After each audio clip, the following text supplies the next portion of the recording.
You are watching the Atlanta Braves Fan Show on Fan Media Network. Hello, everybody. I'm Ryan Siegel, joined alongside with Gardie, and Gardie. It is that time of year, as we've been saying. It seems like every episode now, but it is the final countdown. The last 2 weeks of the season, the Braves taking on all divisional foes from here on out. After this past week, sweeping the Philadelphia Phillies, losing 2 of 3 to the Washington Nationals. Now they go on the road to face those two teams this next coming up week, at the Phillies for 4, at Washington for 3, before what's going to be the series of the season. And I know we said the series of the season before, but 3 games at home at Truist Park against the Mets to decide the division, and then 3 against Miami. But right now, as we haven't mentioned since last episode, the Braves have clinched a spot in the playoffs. The defending champs will have the chance to defend again, as I said early, with very bad alliteration. But the Braves are sitting 93 and 56, so even in the loss column, technically 1 game back, if you were to do the actual games back math. But Gardie, I know you obviously big stat guy, so why don't you give us the stat that the boys hitting some ding dongs? Yeah, a lot of boys hitting ding dongs. Michael Harris, the second, 5 ding dongs. Dansby Swanson has 4. Austin Riley, while not hitting for a high average in the month of September, another 5 ding dongs. Boys are hitting it out of the park. You love to see it. Darno has 4 ding dongs. Who doesn't love, chicks dig the long ball? So does Gardie. But just to quickly go back to what we've been saying, it's 6 days later now from the last time we talked, Ryan.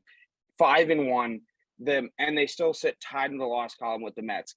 Also interesting to note as you talk through that the series that are coming up for the Braves, it's a little unusual that their last 4 series to end the season are all against their division rivals. All 4. I've never seen that before. I know we talked a little pre-show. You said that was unusual yourself, but those 3 games are really going to be key because each team in the Mets and the Braves have pretty easy schedules. The Mets have to play the Athletics, they have to play the Nationals, they have to play the Marlins, and then they have to play us.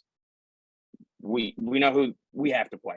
So those 3 games are going to be critical because as September has grinded on, now on the 22nd day, they have stayed tied in the loss column with the Mets only leading because they've played 1 more game. Yeah, and again, like you said, we also need to take into the fact, again, 4 more games against the Titans. These games matter for the Philadelphia Phillies, who are hanging on to that 3rd and final wild card spot, with the Milwaukee Brewers only 3 games or 2.5, 3 in the loss column back of them. So if the Phillies end up losing all 4 games to the Braves, and the Braves keep on this 5-1 winning streak that they have in division, and again, careless errors in their 3-2 loss to the Nats yesterday, but the Braves keep winning and, the Phillies keep losing. These 4 games for the Phillies matter necessarily more than they do the Braves. Gardie, what do you think? Obviously, the Braves are playing for a division and a first-round bye, but these games are going to be huge in Citizens Bank Park this weekend.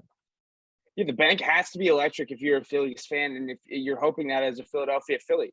They need these 4 games. As you said, 3 in the last column. The Brewers just took 1 from the Mets last night on the 21st. And the Brewers have come on really hot towards the end of the second half of the season. Christian Yelich is starting to heat up. Even though they're selling tickets for $2 in Milwaukee, they're playing really good baseball. And the Phils are hanging on by a thread. They have a terrible bullpen. They have maybe 2 ace pitchers in Aaron Nolan and I'm forgetting the other guy's name right now. I keep thinking Schwarber. That's not right. But they need to win these games, and they have had poor success against the Braves. One thing to note, though, about this series is a guy who we have not nearly put enough respect on his name. Spencer Strider is he's missing his start in this series with oblique tightness. I still don't know where your oblique is. Sides. See, that's why I'm not a doctor. Sides. Neither am I. But something that to give just a touch of respect on his name, Spencer Strider is now the fastest pitcher to 200 strikeouts in a season. ever. That's 125 years of Major League Baseball. That's a pretty cool stat. And what's even more incredible is the guy he beat out by 2/3 of an inning, Randy Johnson. 2000, Is that good? 2001, Is he Randy good? Johnson. Is he good? Yeah. I don't Randy know. was good, right? Was he good?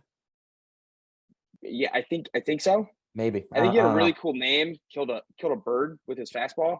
Yeah, I don't Uh, know. I'm asking I you. don't know, but I don't know. And speaking of cool stats, we'll get back into pitching here in a second. And, maybe necessarily not a cool stat, but we got to give credit where credit is due. Aaron Judge having the season of a lifetime, a man that is proof in the pudding that if you bet on yourself, good things can happen. 60 home runs. It's where the entire league is on Judge watch. Even though we are a Braves show, you got to give credit of there's a chance to break if you are a purist and you believe the steroid guys should not be included, the true home run record. If you are, think that they're all involved, then he still has the chance to break Roger Maris's American League record. But had to give a shout out where credit is due to Aaron Judge. Well, 60 currently 60 ding dongs on the season. 60 ding dongs, 317 batting average, and 128 RBIs.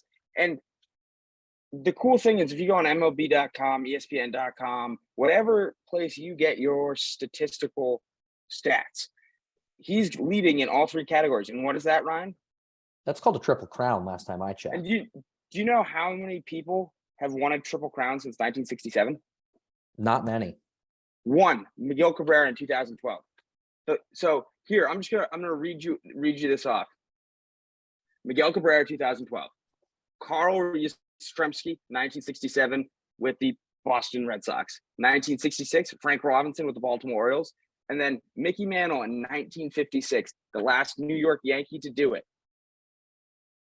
1956. So in 75 years, he would be the fifth guy.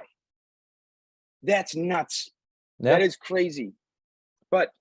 And if the Yankees don't give him a big old bag, there's a problem. Yeah, maybe he's a Brave. Who knows?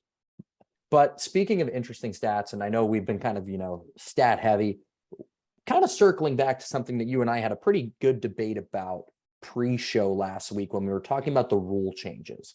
Obviously, we mentioned the MLB rolling out rule changes, bigger bases, a pitch timer, and banning the shift, right? A lot of these rules, banning the shift, we were all for, bigger bases, a player safety thing. We don't want somebody spiking an Achilles for no reason whatsoever.